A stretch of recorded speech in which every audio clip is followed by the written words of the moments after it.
Sometimes trying to be concerned about performance on your site is a losing game because it doesn't matter how quick you make your own code if you've got to add in a bunch of third-party scripts. For instance, you might have something for like Google Tag Manager, something else that you're like embedding a tweet for. All these things basically will block the main thread and slow your site up even if you've done a ton of hard work to make it fast. Well, no longer. There's a new tool in beta called Partytown, and it couldn't be easier to use. It takes all the third-party scripts and moves them to our worker thread, and that way your main thread is preserved for just your code. All right, let's jump in.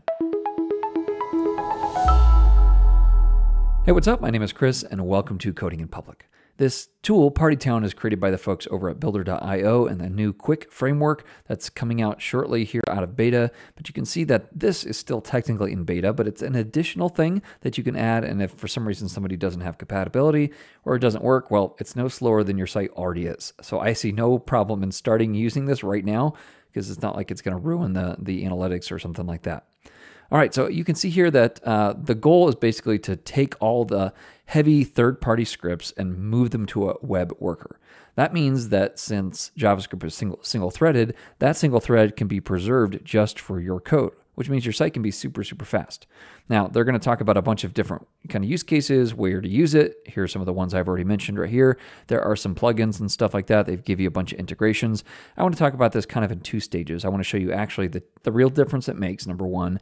Number two, to show you how to get it up and running with an actual project. All right, so let's go ahead and jump in over here.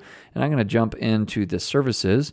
And here what you can do is basically say whether or not you want these things included on a page, and then test that page to see the actual real life difference. So if I come in here and I click standard on all of these, this adds each of these things in here. So it'll add like the Twitter embed, the Wistia video, all this, and I can click Page Speed Insights to run an analysis.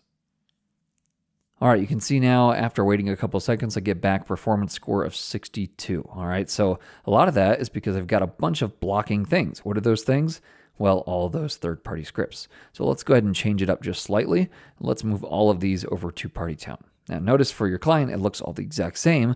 However, when I run a Page Speed Insights and I wait for the analysis to come back, you can see now on actual pagespeed.web.dev, I'm getting a 98 performance out of 100. So it's moved all of that blocking content way off. And you can see now I'm down to 120 milliseconds, where if I jump back over this way, we were at what, 720. So again, this is super easy to implement, and it couldn't have a bigger impact on actual experience for your end users. All right, so now that we've actually put the claims to a real test, let's go ahead and see how this works in a real life project. Now I'm going to be pretty brief here. This is more like a first look since this is in beta rather than a full walkthrough. But you can see they've got a whole list of integrations for Angular, Astro, Vue, Next, Nux, all that kind of stuff. So anything you want to use it with, you pretty much can at this point. And I found it to be really reliable. They even give you some different configurations. So for instance, sometimes you have to actually proxy the request in a certain way. So they show you how to do that.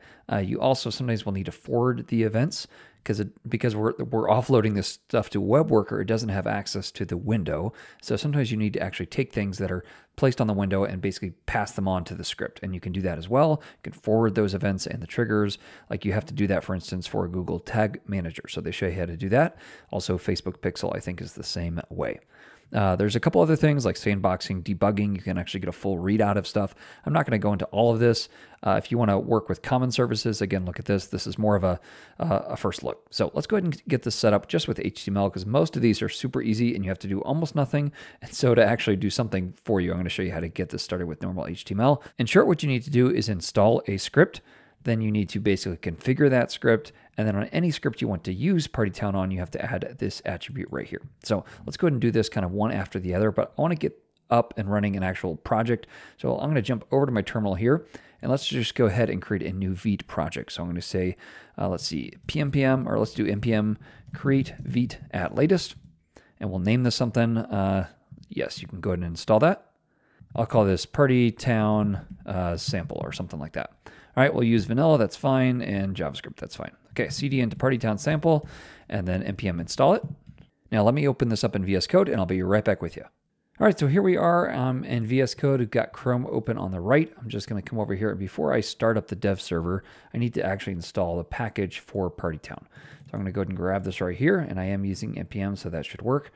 And once I get that started, I'm going to go over to the HTML instructions, because now I've got it installed and I can actually use it. Then what I want to do is just demonstrate the need for it. So let me go ahead and start up the server here, npm run dev.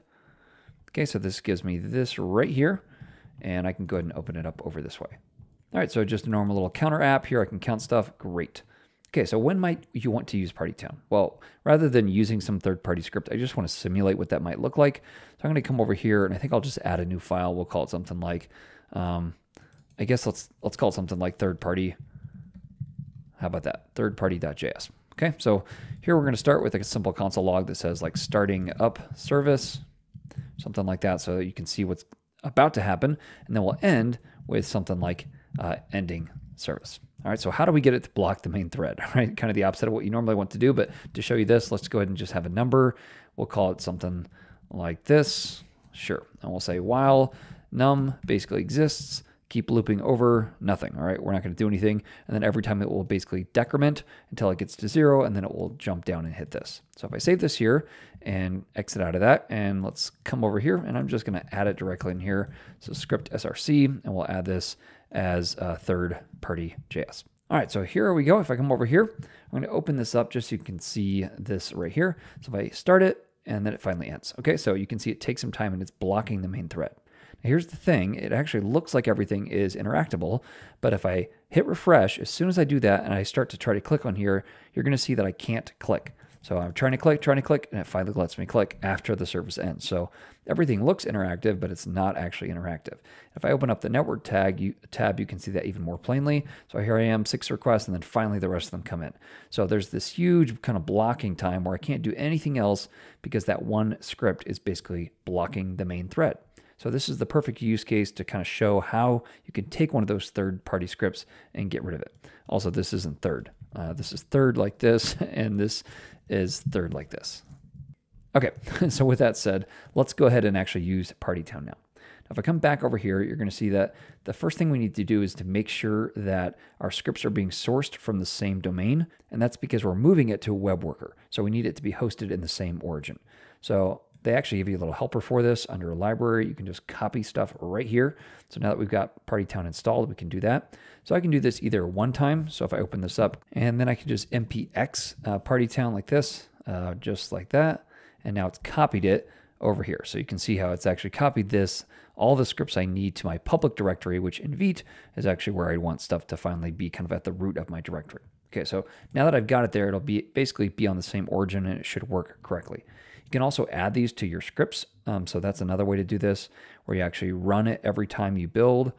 So that would also be an important thing to do. For this use case, just pointing it out, I think is enough, because most people probably aren't going to be just using this for normal HTML sites. All right, with that said, now that we've got that, we need to go ahead and configure it. We can do this in a couple of different ways, but the gist of it is we need to actually have the Partytown itself inlined somewhere in our document. Now they recommend the head, but you can kind of do it anywhere as long as it's ready by the time you're actually going to be using scripts.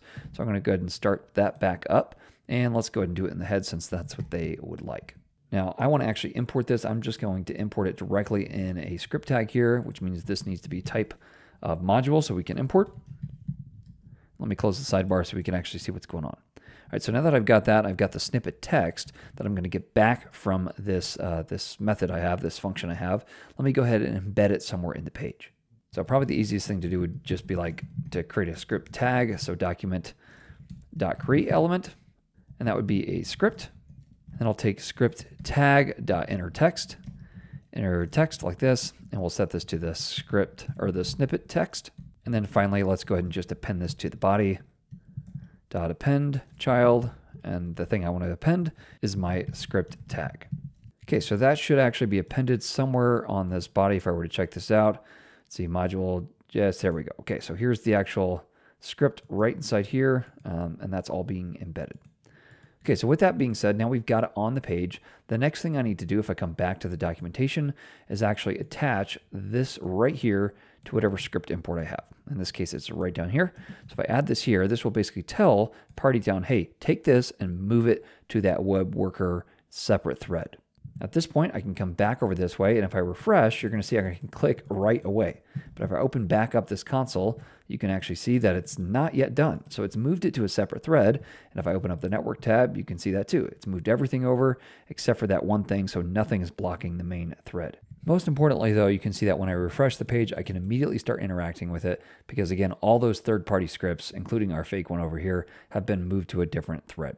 So that's kind of the use case of Partytown, how you would basically use it in a basic HTML site, but most of the integrations are a lot easier than that. In fact, if I come over here, you can see with Astro, you don't have to do any of this kind of stuff. It just does it for you. You basically add it, it will add it to your Astro module, and the only thing you have to do is do this. All right, so super easy there. React is just about as easy as well. You install it, you basically import it, and you're good. So they've made it about as easy as you could possibly want to use, and all you have to do is add it like this. Now, like I mentioned, there are some oddities, so sometimes you have to actually, for instance, make sure you always copy it to your public directory, that kind of stuff, but they give you helpers for that. And then sometimes you have to forward it or you have to do proxies. If you're interested in a more in-depth tutorial how to do this with a bunch of different things, let me know. I'm not sure that's something I want to do, but I'm happy to dive into it if there's a need. All right, thanks so much for watching. I hope this was a help. I'll catch you in the next one. Happy coding.